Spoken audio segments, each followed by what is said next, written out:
Oi pessoal, tudo bem? Estamos começando mais uma edição da nossa Web TV, a Bend no Ar. Você sabe, informação num clique. O quadro de hoje é Papo de Líder. E antes de falar do meu querido convidado que está aqui hoje, eu vou pedir para você se inscrever no nosso canal, né, gente? Se é que já não fez isso, né? Mas se não fez, faça agora. Ativa as notificações para acompanhar a nossa programação. Manda seus comentários, dá seu like, compartilha. Ô pessoal, vamos fazer a sua parte aí para a gente poder enriquecer a nossa indústria brasileira com informação importante, informação que movimenta, que traz energia, que traz conhecimento e que traz prosperidade. Tô dando um discurso hoje porque eu tô querendo mais curtidas de vocês, ok? Então, vamos lá!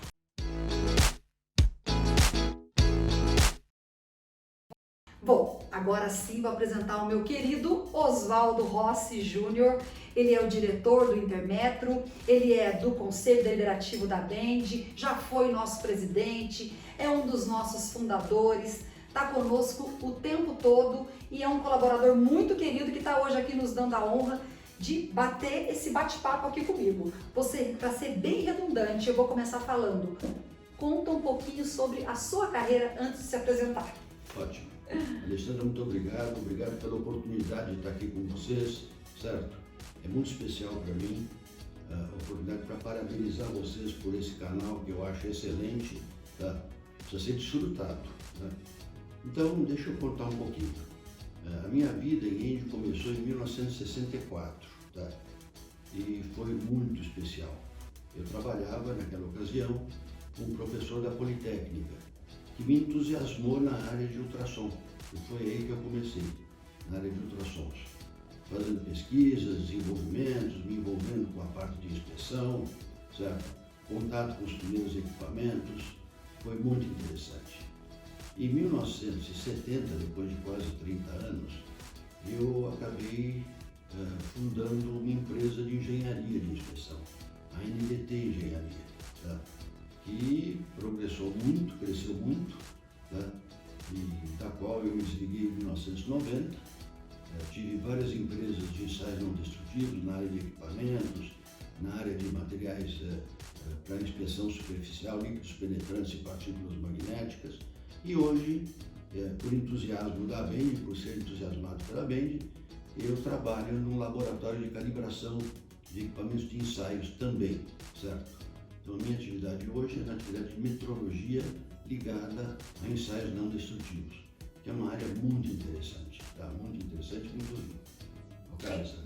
Então, você falando sobre todas as empresas, acho que como o nosso quadro é Papo de Líder, eu fico até para poder aproveitar o ensejo do quadro, a gente está explicando aqui para quem está vendo a gente como é ser um líder, como é que foi a trajetória de um líder, como que é chegar na liderança. E eu observei que você passou por algumas empresas antes de firmar no Intermetro. Isso aí fez parte da sua escalada, foi um grande aprendizado, porque assim, a princípio foram empresas que talvez não tenham dado certo ou vislumbrou alguma coisa diferente. Conta um pouquinho pra gente sobre essas empresas aí que foram deixando de existir. Pois não. Veja, eu acho que o líder é uma pessoa que vive em cima de entusiasmos, tá? A gente cresce em cima de entusiasmos e oportunidades. Então, as empresas pelas quais eu passei, todas estavam ligadas à área de ensaios não destrutivos, em primeiro. Segundo, nós aproveitávamos as oportunidades de mercado, tá? E desenvolvemos essas empresas. Tivemos muito sucesso em todas elas. Não houve nenhum que eu possa me lembrar de insucessos. Sucessos comerciais, sucessos técnicos. A questão é que muitas dessas empresas passaram por seu momento, tá? E o momento de uma empresa na área de ensaios não destrutivos tem um início, meio, e as minhas tiveram, não digo um fim, mas elas foram transferidas para pessoas que hoje continuam mantendo essa atividade. Tá? Um ciclo, né, seu Oswaldo? Um ciclo, foi um ciclo. Uma delas, inclusive, que foi a primeira que eu fundei depois da NDT Engenharia, ela existe hoje na mão de um outro profissional que faz o serviço e adquire os equipamentos que nós tínhamos naquela ocasião na nossa empresa, tá? Então isso foi um ciclo. Nós vimos novas oportunidades, preferimos sair para novas oportunidades e foi o que nós fizemos, tá? E por falar em oportunidade, se você pudesse voltar no tempo, faria alguma coisa diferente? Não faria. Eu acho que tudo que eu fiz, eu tive muita experiência, guardo muito boas lembranças e muita experiência técnica de cada uma delas. E me ajudam hoje na área de calibração. Né? Então, a área de calibração é muito rica, envolve química, envolve física, envolve matemática, tá? Que são as minhas especialidades. Então, eu estou muito feliz nessa área, acho que está sendo muito bem desenvolvida e temos um panorama enorme pela frente nessa área. Cada dia crescemos mais. Nós começamos com um funcionário, certo, nessa empresa de calibração, e hoje nós temos 43. Isso em 5 anos, 6 anos. Tá? Então, eu acho que isso é sucesso. Tá? Um crescimento rápido. Rápido, muito rápido. Tá? E o seu Oswaldo é nível 3, é profissional certificado, é um dos primeiros profissionais certificados aí. Aí eu te pergunto, como profissional, como sendo um dos primeiros aí, um dos precursores da área, como é que você vê a diferença hoje entre os profissionais do passado para os de agora? Tem muita diferença no comportamento, na visão, enfim? Tem. Eu tive recentemente naquele encontro dos níveis 3 e inclusive expressei uma opinião minha sobre o que deve ser o nível 3 na minha visão atual, moderna. Tá? Eu vejo diferenças. Eu notei nitidamente 2 grupos fortes nos níveis 3. Primeiro, aqueles mais antigos, mais tradicionais, que foram aqueles que mais entusiasticamente iniciaram o seu processo com os níveis 3.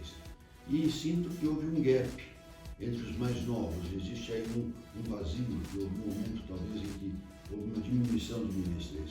E hoje eu vejo um grupo de jovens muito bom com os níveis 3. Só que eu vejo 2 tipos de visões diferentes. Eu vejo os níveis 3 mais firmados na tecnologia, uma visão melhor. E vejo os níveis 3 mais jovens, uma visão um pouco mais limitada, certo? Então eu acho, e na minha opinião, falta um entrosamento, falta um amalgamento entre esses 2 grupos, certo? Eu noto que muitos níveis 3 mais jovens têm receio, certo, de emitir sua opinião. E acho que isso não deve acontecer, tá? Eu acho que os níveis 3, nós somos um grupo muito forte, muito coeso e cada vez mais devemos estar juntos para podermos enfrentar aí o crescimento violento da tecnologia que virá na próxima década. Tenho certeza disso. E, aliás, é um crescimento que não é para apavorar, nem para assustar. Aquela velha história, aquela velha frase de que as máquinas vão substituir os humanos. A gente vê isso até em desenho animado, desde quando a gente é criança, né? Isso não tem nada a ver, não é, seu Oswaldo? Eu acho que o que precisa é incorporar essa nova realidade, não é isso? Os profissionais, eles têm que aprender a dominar essas novas tecnologias e não a ficar apavorado, não é por aí o caminho? Claro, eu vejo na aviação um exemplo muito claro. A aviação começou com os aviões pequenos, 30 lugares, 40 lugares, todo mundo com medo de voar. Hoje em dia nós temos aviões para 500 lugares, certo? E aproveitamos e desfrutamos. Nós desfrutamos de uma nova tecnologia. É isso que nós devemos fazer. Nós temos que entrar em contato com essa tecnologia, conhecer e saber como usá-la em nosso benefício. Tá? Então eu não vejo nenhum problema desse tipo. Os robôs estão aí na indústria automobilística e estão ajudando a nós a termos bons carros mais confiáveis, talvez mais baratos, mais em conta. Tá? E não vejo nenhuma substituição de mão de obra por robô a nível de que isso possa causar problemas a nós. Isso ocorre no mundo inteiro e estamos aí enfrentando isso de uma maneira vitoriosa. Cada realidade, cada momento da vida depende de um comportamento da gente. Eu estou até puxando esse assunto porque nós passamos por uma pandemia, né? Você tem uma empresa que viveu essa pandemia. Sim. Como é que o Intermetro sobreviveu nesse momento? Nós, quando começou a pandemia, obviamente nós criamos uma estratégia para a pandemia. O que nós deveríamos fazer? E aproveitamos a pandemia para uma coisa chamada estudo. Tá? Então, o nosso pessoal ficou em casa, muitos ficaram em casa, mas com tarefas a cumprir. Tá? Estudar, se aprofundar, conhecer mais, um pouco mais os procedimentos de trabalho. Nós conversávamos muito com o nosso pessoal via sistemas de comunicação, via internet. Tá? Isso foi muito proveitoso. Nós não deixamos a pandemia nos abater, tanto que nós voltamos à plena carga. Tá? Quando a pandemia terminou, nós estávamos muito felizes. Tá? o estudo, a qualificação, isso me remete também à certificação, né? Essa certificação que todo mundo já sabe, mas para quem está entrando agora no nosso canal, quem está vendo a gente pela primeira vez, é um atestado de confiabilidade, da qualidade, do trabalho oferecido pelo profissional certificado, né? E é um atestado que é optativo, o profissional ele é obrigado a se certificar, é uma opção dele, mas faz toda a diferença essa decisão, não faz, seus votos? Sem dúvida. Eu sou a favor da certificação, porque a certificação é uma comprovação tácita da nossa capacitação. Mas eu tenho um comentário paralelo a fazer. O que vale não é só a certificação, é a qualificação. E a qualificação é um processo contínuo, não é um processo que se estanca porque eu recebi um certificado. Ao contrário, é feito quando nós vamos à escola. Nós saímos da escola, não saímos preparados, nós saímos prontos para aprender mais. E a certificação é mais ou menos isso. Nós estamos certificados num certo objetivo, num certo conhecimento, mas a partir daí nós estamos preparados para crescer mais. Então essa é a minha opinião. A certificação é o ponto de partida de um bom profissional, certo? Ele deve manter essa certificação sempre em alto nível, né? Porque a tecnologia não para. E crescer um pouco mais, para quem está assistindo a gente, quer chegar à liderança, quais são os caminhos? Por exemplo, a derrota. Algumas pessoas abrem empresas ou vão trabalhar sozinhas e fracassam.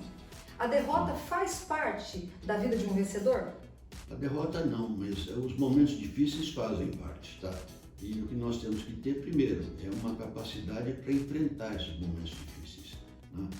Eles aparecem competidores, aparecem problemas que não são solúveis no primeiro momento, né? Mas nós temos que ter a capacidade de enfrentar isso. E o líder é o líder que busca soluções. O líder é uma pessoa altamente curiosa. O líder não é uma pessoa que se conforma, tá? É altamente curiosa, tá? Então, a curiosidade é que leva o líder para frente, tá? Quando ele sente que ele precisa enfrentar, a curiosidade o leva a progredir. A pesquisa, o trabalho, a informação, a conversa com outros especialistas, a busca de soluções, isso é que faz as pessoas vencerem um líder, tá? Ó, tá aí, o recado tá dado. Infelizmente, nosso tempo tá acabando. Seu Oswaldo deixou já aqui a cartilha completa. Quem quiser, assiste várias vezes, compartilha, para poder chegar à liderança. Seu Oswaldo, muito obrigada pela sua participação. Obrigado a vocês e parabéns pelo canal. E vamos marcar mais bate-papo como esse, que é sempre muito rico aqui pra gente, viu? Muito obrigado. Obrigada. E você que ficou conosco até agora, obrigada pela sua participação, pela sua audiência. Tô contando com o seu apoio, você é o nosso parceiro aqui no canal, tá bom? Compartilha nosso programa, dá o seu like e manda aí sua sugestão de pauta, quem que você quer apreciar conversando comigo aqui no nosso estúdio, quem que você quer ver sentado aqui nessa cadeirinha. Conta aí pra gente. Um grande abraço, fique com Deus e até o próximo programa. Tchau, tchau!